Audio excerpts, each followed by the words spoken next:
Hello, everybody. My name is Razith, and if you don't know who I am a DJ that plays conventions, venues, clubs, and everything in between all over Chicagoland and technically the United States. And I'm also the AV lead and director of technical operations for Capital City FurCon. I saw a tweet about somebody talking to a bunch of other furry DJs, kind of asking, well, what gear should I use? I kind of want to start getting into DJing, and I wanted to reply, but I didn't think Twitter would be a good platform for that, so I'm going to make this video and link it, so I hope you're watching, but I'm going to try and go at this as informative as I can without keeping it long. I just recorded this again, and it was like over 20 minutes, so I'm going to compress everything down.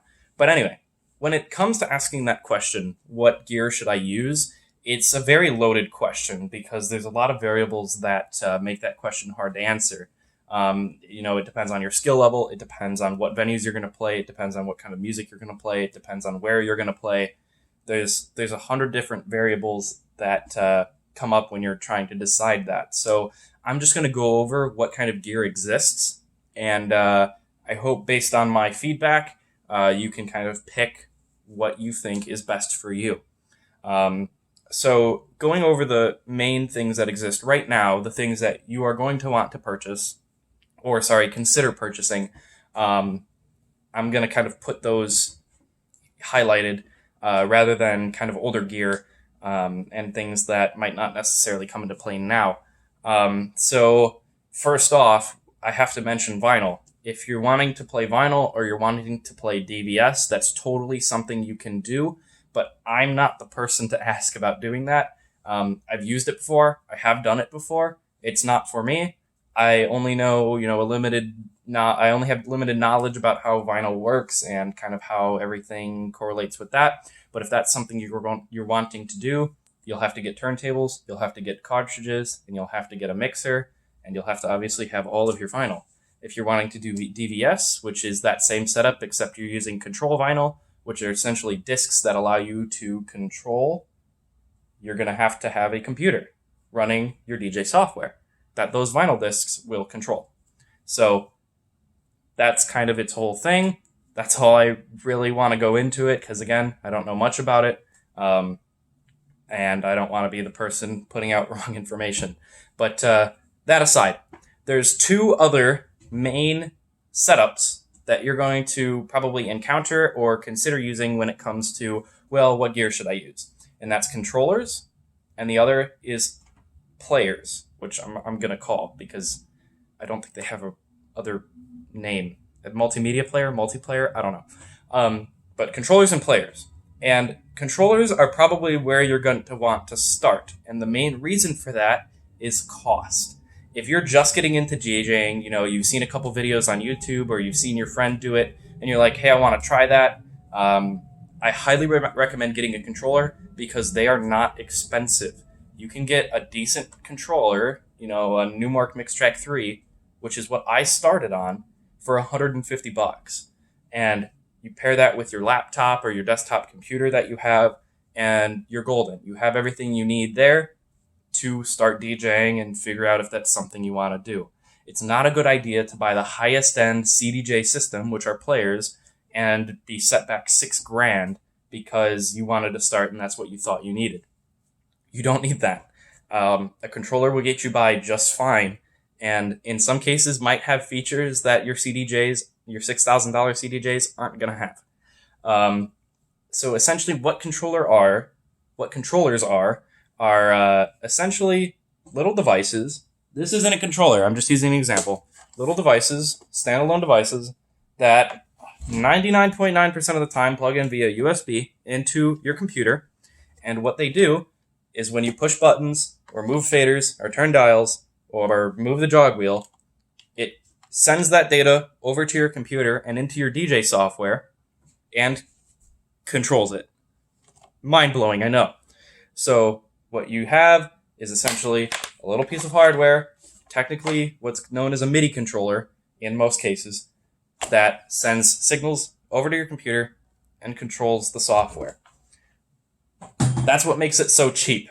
It's literally just buttons. It's just, you can think of it as a keyboard.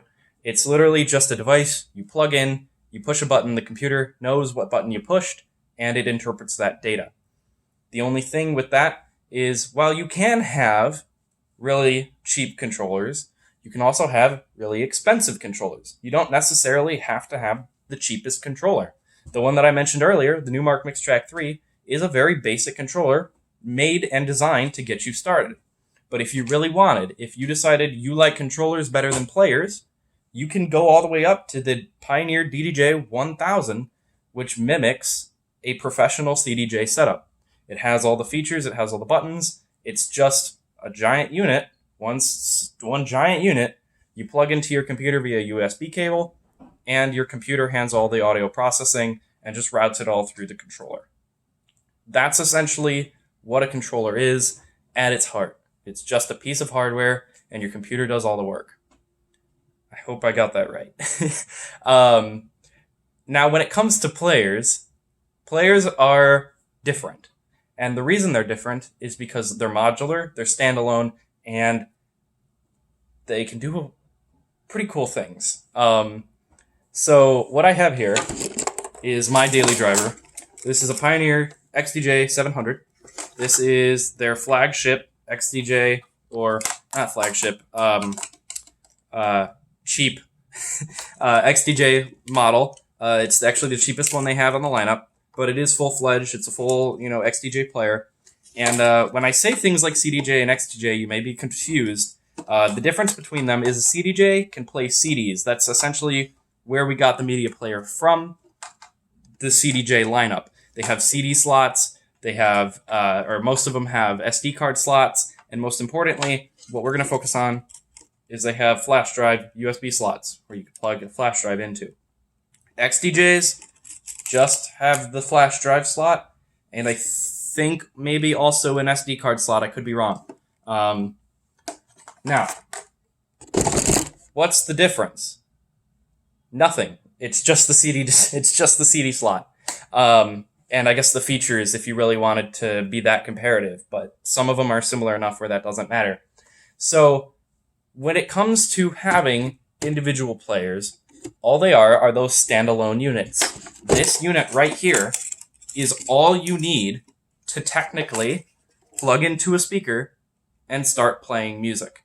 Well, you're not going to have any mixing out of it or anything that necessarily might sound good. You plug this in, your media plays off of this deck. If you're familiar with a controller, this is your left or your right deck. It is everything you can see here. You have your jog wheel, your play buttons, your loop, your tempo, and that's it. You don't have EQ, you don't have faders. That's because when it comes to these players and getting into modularity, what you have is a mixer. This is also Pioneer's cheapo, lowest tier mixer. This is the DJM 250 Mark II.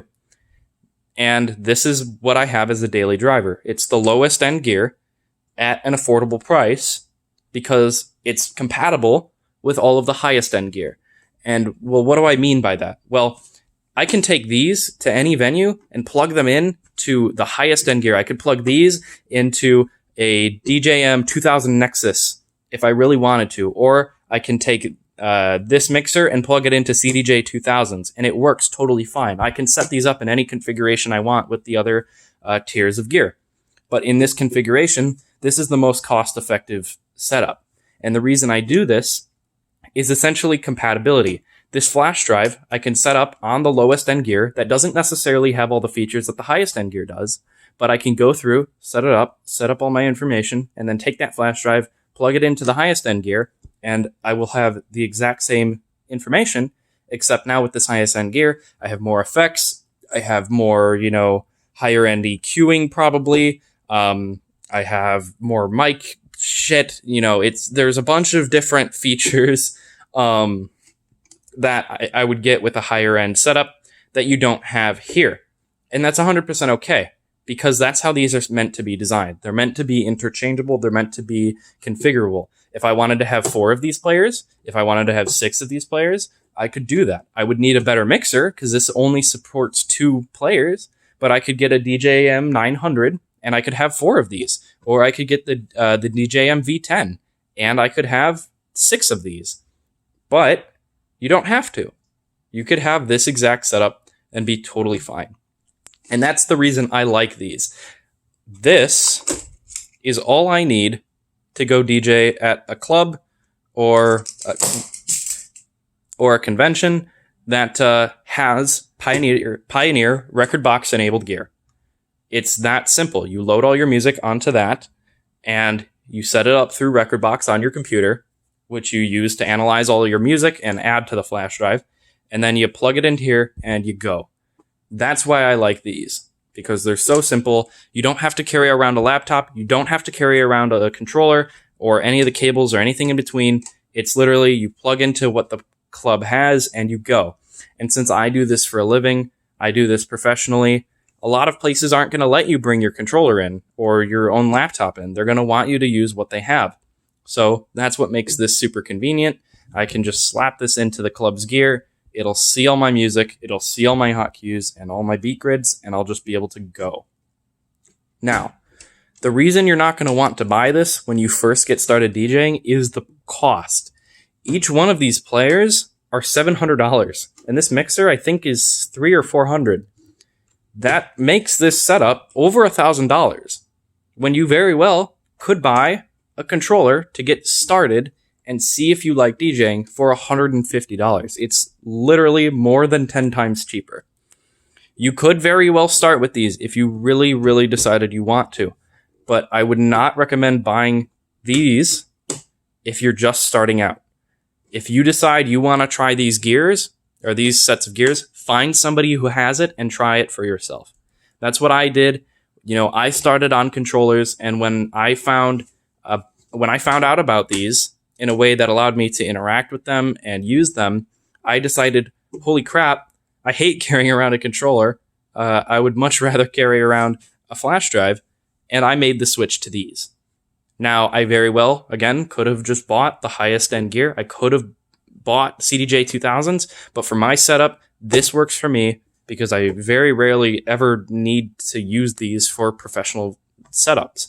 If I need to use highest end gear, I'll go get it out of, where my high-end gear is. I'll go rent it, or I'll get it from a friend, or I will go and purchase it myself if I really needed to. But this works for me. And that's why I like these so much. They're so modular, and it just makes it super easy to have the setup that you want. There's no guidelines or anything. And these are all connected together too. These are all connected through Ethernet. So you slap your USB into this player, I can see all of the music on that USB on this player. Same if I had 4 players. Same if I had 6 players. I can see the same music on all of the players. And when it comes to higher end mixers, they're also connected. There's special effects that you can use that are synced up perfectly in time with the beat of the music that you're currently playing. Now, technically, controllers can already do this, but a lot of the time there isn't dedicated buttons for that. There isn't an easy way to access those effects. You have to click around with your mouse to actually get those pulled up. With this, you can turn a knob, select what you want, click go, or turn it on, and it's right there. That doesn't necessarily mean controllers are bad. Again, just if you're starting out, you want to, get into DJing, buy a controller. Don't buy these. For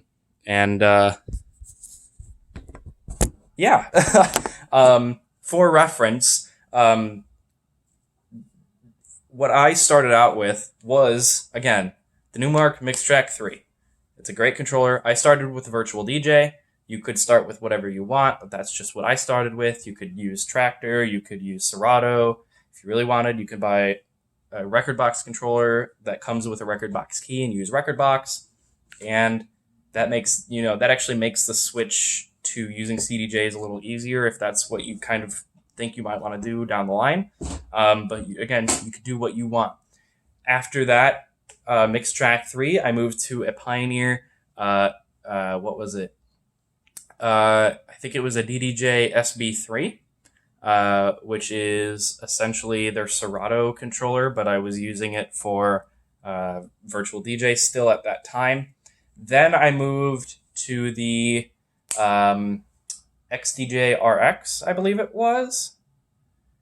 No, that's a lie. I moved back to Newmark. I moved back to the Newmark NS6, which is a giant controller, 4-channel controller, the original NS6 with the XLR outputs and everything. I used that for a while. And at that same time, when I purchased that, I also purchased some older Denon CDJs. But Denon CDJs are kind of a weird side thing. They could only play CDs. I'm not going to talk about those. Anyway, I had that, and then I moved to the XDJ RX, which again is another controller. It was gigantic. It had literally every feature I could want, and was very similar to CDJs. And then finally from that, I moved to these. I moved to these. No, that's a lie. That's a lie. I got that wrong. Then I moved to Pioneer's all-in-one unit, which is essentially players glued into one unit. I moved to the XDJ RR, which is, again, one giant unit that looks like a controller. It has one screen, but it played rekordbox flash drives. That made transport easier. That made the transition easier. But that's, again, just totally up to you. If that's something you want to do, you can. You can buy those high-end standalone units. It's just one piece in a controller's form factor, and it's not like this where in some scenarios you might have to buy 3 flight cases if you can't find a coffin case like I have here. And then from that, I sold that and I bought these. And I've stayed on these for quite some time, and I probably will for quite some time more. I'm definitely going to upgrade this mixer to the 450 because it has more effects than this does. And frankly, while this is a fantastic mixer, I need my effects. Yeah, I hope that helped. I know I rambled quite a lot. Again, this isn't scripted at all, so I'm just kind of spewing out information. If you have any questions, my Telegram is at Razethion, RAZETHION, or my Twitter. Well, you have my Twitter. I responded to you. Thanks for taking the time to watch this long-ass video, and peace out.